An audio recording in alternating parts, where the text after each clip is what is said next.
Hi viewers, welcome to our channel. ప్రస్తుతం మనతో పాటు సీనియర్ జర్నలిస్ట్ దాము బాలస్తా అన్నారు. వారితో మాట్లాడదాం. నమస్కారం సార్.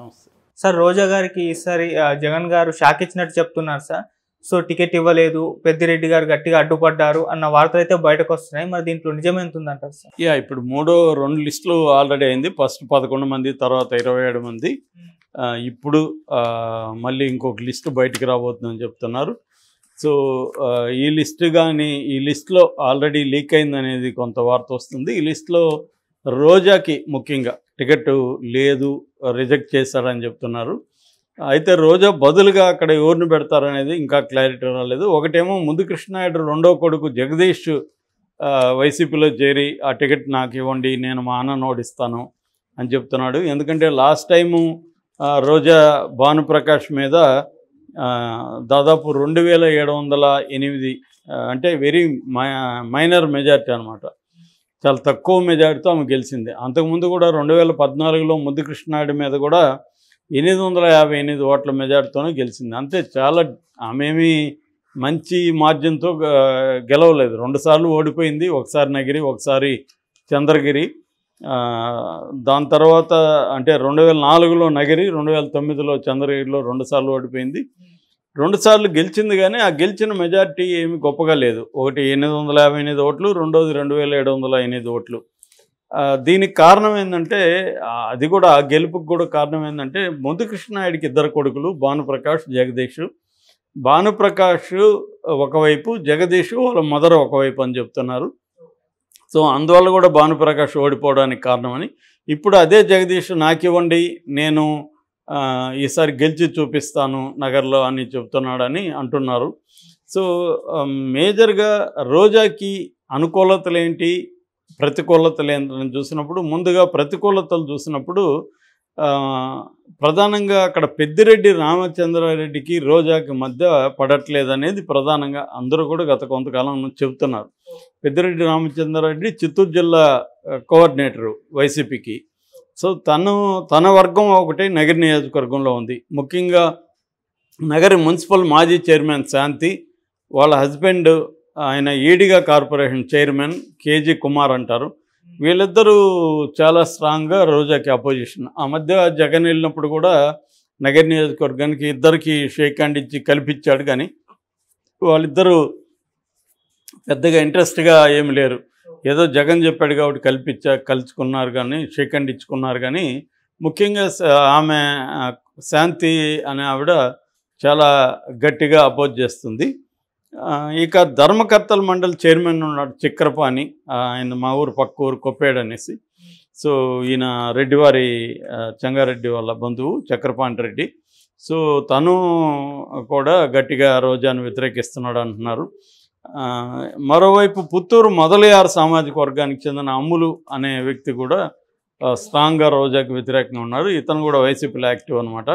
ఇక వడమాలపేట జడ్పీటీసీ చైర్మన్ మురళీరెడ్డి, ఇతను అగైన్స్ట్గా ఉన్నాడు.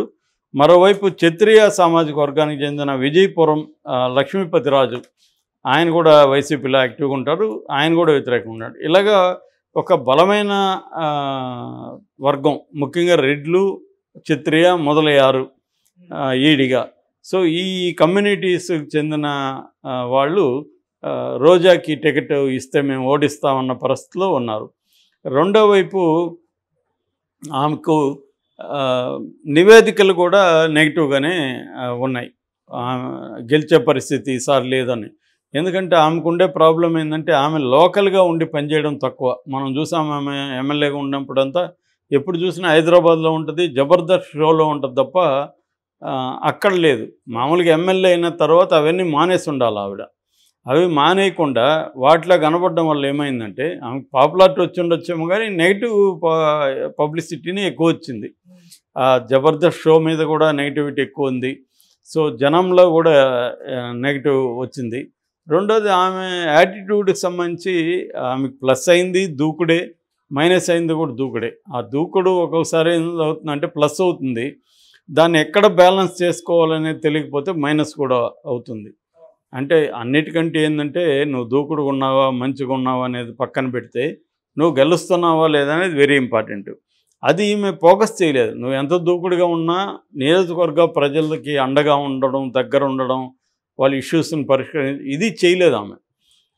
అది చేయకుండా స్టేట్ వైడ్ పాపులారిటీ ఉండొచ్చు, స్టేట్ వైడ్ తెలుగుదేశం శ్రేణుల్ని నాయకత్వాన్ని, ఇటు జనసేన నాయకత్వాన్ని చాలా స్ట్రాంగ్గా ఆమె విమర్శించవచ్చు. అదంతా కూడా మైలేజ్ ఆమెకు వచ్చిండొచ్చు. కానీ అది ఎప్పుడైనా కూడా నీ నియోజకవర్గంలో నీ ప్రజలకు నువ్వు అందుబాటులో ఉండడం అనేది అవసరం. ఇప్పుడు బాలకృష్ణనే చూస్తున్నాం. అతను ఎంత ఇది ఉన్నా కూడా కుదిరినప్పుడంతా వెళ్ళిపోతున్నాడు. తన నిధులు పెట్టి అక్కడ డెవలప్ చేస్తున్నాడు. అతనికి ఎంత కరిస్మా ఉండొచ్చు, ఒక హీరోగా ఆయనకి అక్కడ విపరీతమైన పాపులారిటీ ఉండొచ్చు. అయినప్పటికీ కూడా అతను చెమట వచ్చి వెళ్తున్నాడు. సో ఇది ఈమెతో ఈ ప్రాబ్లం ఉంది. ఇప్పుడు ఎన్నికలప్పుడు ఆమె ఉంటుంది, కానీ అంతకుముందు మినిస్టర్ అయ్యే వరకు కూడా ఆమె ఎప్పుడు చూసినా ఈ టీవీ షోలు వీటిలో బిజీగా ఉండడం, హైదరాబాద్లో ఉండడం. అది వాళ్ళ హస్బెండ్ మాత్రం అక్కడ ఉండడం. అది కూడా ఆ మాత్రం గెలవగలిగిందంటే వాళ్ళ హస్బెండ్ ఆర్కే సెల్వం అని చెప్తారు చాలామంది. ఎందుకంటే ఆయన అక్కడ పద్మశాలి సామాజిక వర్గం, నగిరి చుట్టూ కూడా పద్మశాలీలు ఎక్కువ ఉంటారు. సో ఈయన కూడా పైగా తమిళోడు, చెంగల్పట్టు జిల్లా అయింది. అక్కడ కూడా తమిళియన్స్ ఎక్కువ. ఈ పద్మశాలి వీళ్ళందరూ ఈ కమ్యూనిటీ కూడా తమిళ్ మాట్లాడతారు వాళ్ళు. సో తమిళ్ బార్డర్ అది. సో తమిళ్ బార్డర్ కాబట్టి ఆ కమ్యూనిటీలో ఉన్న వాళ్ళు ఈయనతో కనెక్ట్ అవ్వడం, ఈయన కూడా ప్రజలకు అందుబాటులో ఉండి పనిచేయించడం, దీనివల్ల హస్బెండ్ ఈమెకి ప్లస్ అయ్యాడు. ఎంత అయినప్పుడు కూడా ఎప్పుడైనా కూడా ఎమ్మెల్యే ఎవరు ఉంటారో వాళ్ళు అందుబాటులో ఉండడం అనేది, ఎందుకంటే డెసిషన్స్ వాళ్ళు తీసుకోగలరు. ఈయన ఏమన్నా ఉంటే మళ్ళీ ఆమె దృష్టికి తీసుకెళ్ళాలా, ఆమె ద్వారానే కదా చేయించాలి. సో ఈ ప్రాబ్లమ్స్ ఆమెకి ఉంది. అయితే ఓవరాల్గా చూసుకున్నప్పుడు ఇందాక చెప్పిన వాళ్ళందరూ కూడా ఎవరు కూడా విన్నింగ్ క్యాండిడేట్లుగా, ఈమెకి ఆల్టర్నేటివ్ కాదు. శాంతి కానీ, వాళ్ళ హస్బెండ్ కానీ, కుమార్, ఇందాక చెప్పిన పేర్లు అయితే ఉన్నాయో చక్రపాణి రెడ్డి, అమ్ములు, మురళీరెడ్డి, లక్ష్మీపతిరాజు, వీళ్ళు ఎవరు కూడా రోజా బదులు వీళ్ళకి ఎవరికైనా ఇస్తే గెలిచే పరిస్థితి అయితే వాళ్ళకి కూడా లేదు. అదొక్కటే ఈమె బలం. అంటే ఆల్టర్నేటివ్ ఇమ్మీడియట్గా ఎవరున్నారు. ఇప్పటికిప్పుడు జగదీష్కి ఇస్తే అతను గెలుస్తాడు లేదనేది డౌటే. ఎందుకంటే వాళ్ళ అన్న తెలుగుదేశం, తమ్ముడు వైసీపీ. అంటే అది ఎలా చూస్తారు జనము, యాక్సెప్ట్ చేస్తారా జగదీష్ని? ఇప్పుడు ఎలక్షన్ల ముందు వైసీపీలోకి వస్తే సీట్ ఇస్తే గెలుస్తాడు అనేది ఒక డౌట్ఫుల్ యాక్టివిటీ.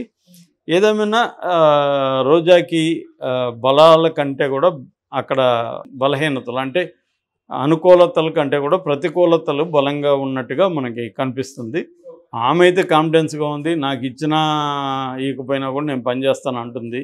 కానీ పైకి అలా అంటుంది, కానీ ఈకపోతే ఆమెకు కూడా రెబల్ అవుతుందా అనేది కూడా చూడాలి. మరి జగన్ అంత ధైర్యం చేస్తాడా? ఎందుకంటే రోజా అంటేనే ఒక ఫైర్ బ్రాండ్ వైసీపీలో, ప్రత్యర్థుల మీద దూకుడుగా విరుచుకుపడుతుంది. అందుకని ఆమె మీద ఆయన సత్యనారాయణ ఇది చేసినప్పుడు కూడా పితాని ఈమెకి తగినంత సింపతి రాలేదు జనంలో. నిజంగా వేరే స్త్రీలకైతే విపరీతమైన సింపతి వచ్చేది, కానీ ఈమెకి ఈవెన్ వైసీపీ వాళ్ళే చాలామంది దాన్ని ఖండించలేదు. ఎందుకంటే ఈమెకు కూడా అటువంటి నోటి దురుస్తనం ఎక్కువ, ఎవరినంటే అలా చాలా ఇదిగా మాట్లాడుతుంది, పెద్ద చిన్న ఏముండదు అనేది ఆమె మీద ఉంది. అది దాన్ని బ్యాలెన్స్ చేసుకోలేకపోవడం. రెండోది ప్రజలకు అందుబాటులో ఉండి ప్రజల సమస్యల్ని పరిష్కరించడానికి నిరంతరం కృషి చేయడం అనేది, ఈ రెండు ఆమెకి నెగిటివ్ ఆస్పెక్ట్స్. మూడవది పెద్దిరెడ్డితో గొడవలు. సో పెద్దిరెడ్డితో ఈమె ఇగోలోకి వెళ్ళి పెట్టుకోవడం అనేది కూడా ప్రాబ్లం అయింది. మరి జగన్ ఇప్పుడు సీట్ ఇవ్వనని కరాఖండిగా చెప్పేస్తే ఆమె రియాక్షన్ ఎలా ఉండొచ్చు? ఇంతకుముందు మాట్లాడినంత ఓపికగా మాట్లాడుతుందా, లేదా జగన్ని బ్లాక్మెయిల్ చేస్తుందా అనేది మనం వెయిట్ చేసి చూడాలి. ఏదేమైనా రోజా అయితే మొత్తం రెండు తెలుగు రాష్ట్రాల్లో కూడా ఇటు సినిమా పరంగా ఇటు రాజకీయ పరంగా అని ఆమె చాలా పాపులర్ అయింది. చివరికి టూరిజం మంత్రి కూడా ఆమెను వరించింది సెకండ్ టర్మ్ వచ్చినప్పుడు, షఫల్ అయినప్పుడు. ఇప్పుడు మరి టికెట్ ఇవ్వకపోతే మాత్రం ఆమె కనుమరుగైపోతుందా, లేకపోతే టికెట్ ఇవ్వకపోయినా కూడా జగనన్న కోసం నేను పనిచేస్తానంటదా అనేది మనం చూడాలి. Okay sir, thank you sir.